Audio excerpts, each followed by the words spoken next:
Hi, I'm Hallie. Welcome to Ledger and Lace. Today I'm just going to do a brief show and tell of a notebook that I made for a friend before I ship it off to her.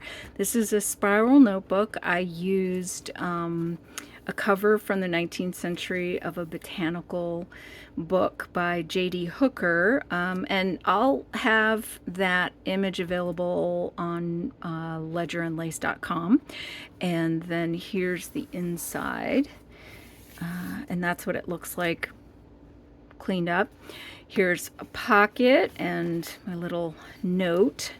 And then I did lines on here. This is made with legal size 28-pound paper that I cut in half. So if you don't want to print lines out like that, something you can do is you can print out a paper pen board and then just put the pen board underneath. And I don't know if you can see that on camera or not, but the lines show through. And then also if you wanted to do dot grid or, you know, whatever, you could do it that way. But another option is, here's the pen board / bookmark that I made. So you could do lines on here and laminate it.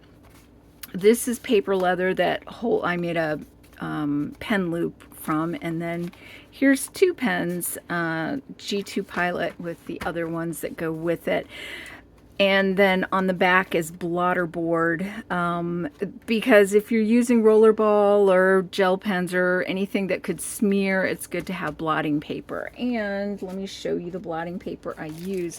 I do have a tutorial for this, but this is what I use for heavy duty blotting because it's big honkin' sheets and it's cooch. It's pronounced cooch sheets that's used in paper making as well as flower pressing. So, okay, I think that's it. Lines and lines, and I just used chipboard for the back, and that's it. That's the notebook. So I'm going to ship this off, and I will see you in the next video. Bye.